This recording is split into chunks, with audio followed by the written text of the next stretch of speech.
2026 বিজেপিক ব্ৰহ্মপুত্ৰলৈ দলিয়াই দিয়ক। হিমন্ত বিশ্ব শৰ্মাক আমি ব্ৰহ্মপুত্ৰত দলিয়াই পেলাব লাগিবনে নাই? লাগিবনে নাই?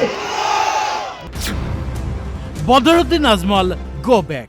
হিমন্ত বিশ্ব শৰ্মাও এটা ডাঙৰ বেপাৰী আৰু বদৰুদ্দিন আজমলো এজন ডাঙৰ বেপাৰী। বদৰুদ্দিন আজমলেও ওজাইত স্কুল খুলিছে, কিন্তু দুইটা বেপাৰ এটাও ৰাইজৰ কাৰণে খোলা নাই। Himanta Biswa Sarma go back. মামা আৰু চাচা এই দুইটাই ঘটীয়া বস্তু, হয়নে নহয়? এই দুইটাই বদমাছ বস্তু। হিন্দু মুছলমান এক হওক। বিজেপি চৰকাৰে আপোনালোকক ভয় খুৱাইছে, হয়নে নহয়?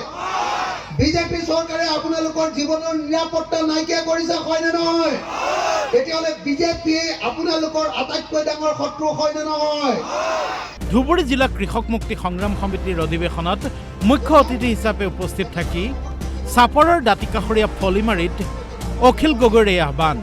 কেইবাহাজাৰ লোকৰ উপস্থিতিত ৰাইজৰ দলৰ সভাপতি তথা কৃষক মুক্তি সংগ্ৰাম সমিতি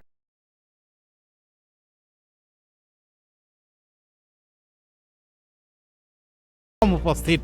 মামা আৰু চাচা দুইটাৰ চকীখন এনেকে বান্ধি মৰা পাতে, তাৰপিছত দুইখন চকী এনেকে এনেকে এনেকে এনেকে বান্ধি পেলাম, তাৰপিছত ৰাইজে হেল্লো কেইচাত হেল্লো কেইচাত হেল্লো কেইচাত কৰে ব্ৰহ্মপুত্ৰলৈ দিলে। দিল্লীত নৰেন্দ্ৰ মোদী আৰু দিছপুৰত ডক্টৰ হিমন্ত বিশ্ব শৰ্মা চৰকাৰৰ দিনত সংখ্যালঘুৰ জীৱন দুৰ্বিষহ কৰি তুলিছে বিজেপি চৰকাৰে। এই অভিযোগেৰে অখিল গগৈয়ে ক'লে ভয়ে ভয়ে জীয়াই থাকিবলগীয়া হৈছে সংখ্যালঘু। মুছলমান লোকে ইচ্ছামতে দাড়ি ৰাখিব নোৱাৰে, টুপি পিন্ধিব নোৱাৰে। হিমন্ত বিশ্ব শৰ্মা আৰু নৰেন্দ্ৰ মোদী অহাৰ পাছত এজন মানুহে নিজৰ ড্ৰেছ পিন্ধিব নোৱাৰে, নিজৰ টুপি পিন্ধিব নোৱাৰে, নিজৰ দাড়িকেইটা নিজৰ জীৱনৰ নিজৰ ইচ্ছামতে দাড়ি ৰাখিব নোৱাৰে। তাৰমানে ইয়াত জীৱনৰ নিৰাপত্তা এই চৰকাৰখনে নাইকিয়া কৰি পেলাইছে, হয়নে নহয়? হয়নে নহয়? হয়নে নহয়? আজি অসমৰ প্ৰত্যেকজন সংখ্যালঘু ৰাইজ ভয়ে ভয়ে থাকিব লাগে নে নালাগে? অসমৰ প্ৰত্যেকজন মুছলমান মানুহ এতিয়া ভয়ে ভয়ে থাকিব লাগে নে নালাগে? লাগে নে নালাগে? 2026 বিজেপিক খেদিব নোৱাৰিলে সংখ্যালঘু লোক জীয়াই থকা অসম্ভৱ। এই বুলি কৈ সকলো বিৰোধীক ঐক্যবদ্ধ হোৱাৰ আহ্বান অখিল গগৈৰ।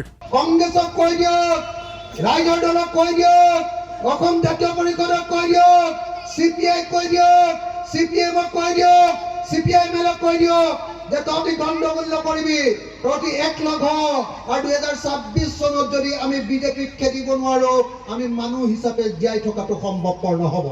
এনেদৰে ৰাজ্যৰ প্ৰান্তে প্ৰান্তে সংখ্যালঘু অধ্যুষিত অঞ্চলসমূহত ইখনৰ পিছত সিখন সভা অনুষ্ঠিত কৰি অখিল গগৈয়ে বৃদ্ধি কৰিছে ৰাইজৰ দলৰ শক্তি।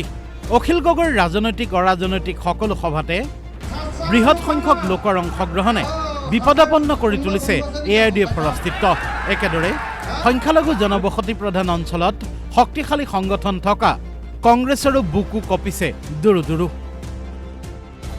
চাপৰৰ পৰা উদয়াদিত্য ৰায়ৰ ৰিপৰ্ট DY365।